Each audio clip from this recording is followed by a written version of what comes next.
കഴിഞ്ഞ വീഡിയോ പറഞ്ഞ പോലെ ഞങ്ങൾ പൊന്മുടിക്ക് പോവാണ്. പോകുന്ന വഴി ഫുൾ മഴയായിരുന്നു. അത് കാരണം ചുരം കയറുമ്പോഴത്തേക്കും നല്ല കോടയും നല്ല തണുപ്പും ഉണ്ടായിരുന്നു. നൈഗുവിന് ഇത് ഫസ്റ്റ് എക്സ്പീരിയൻസ് ആണ്. പക്ഷെ യാത്രയിൽ ഫുള്ള് നൈഗു ഉറക്കമായത് കാരണം ഉറക്കത്തിൽ തന്നെ ഡ്രസ്സൊക്കെ ചേഞ്ച് ചെയ്തു. ഞാനും വിഷ്ണുവും കൂടി ഇത് 3ാമത്തെ പ്രാവശ്യമാണ് വരുന്നത്. അല്ലാതെ തന്നെ ഞാൻ എൻ്റെ ഫ്രണ്ട്സിൻ്റെ കൂടെ ഫാമിലിൻ്റെ ഒപ്പം ഒക്കെ വന്നിട്ടുണ്ട്.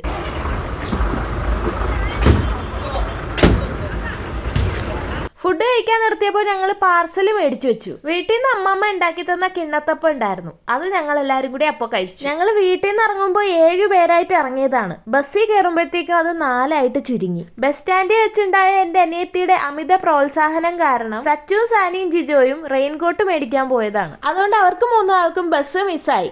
എന്തോ ഭാഗ്യത്തിന് ഞാൻ ആ പ്രോത്സാഹനത്തിൽ വീണില്ല. പുറകെ വരുന്ന അടുത്ത ബസ് പിടിച്ച് വരുന്നുണ്ട്. നൈഗുവിനാണെങ്കിൽ ആ അന്തരീക്ഷവും കാറ്റും മഞ്ഞും ഒക്കെ നല്ല ഇഷ്ടമായി. കുറച്ച് സമയമൊക്കെ ഇങ്ങനെ ഇരുന്നെങ്കിലും അത് കഴിഞ്ഞപ്പോൾ ആൾക്ക് ഒറ്റയ്ക്ക് താഴെ ഇറങ്ങി മുട്ടിലെഴയാനായി വാശി. അതും ഈ പാറക്കെട്ടിന്റെ പുറത്തുകൂടി.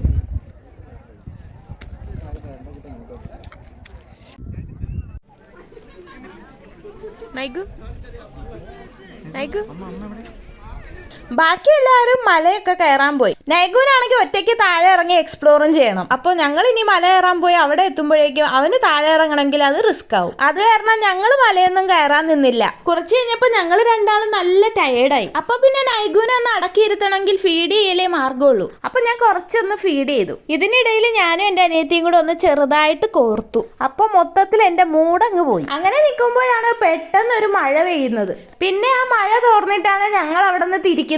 എനിക്ക് ചുരം ഇറങ്ങുമ്പോൾ ഭയങ്കര പേടിയാണ്. എന്നാൽ ഈ കാഴ്ചയൊക്കെ കാണാൻ ഭയങ്കര ഇഷ്ടവുമാണ്. അപ്പൊ ഇത്രേ ഉള്ളൂ. ബൈ.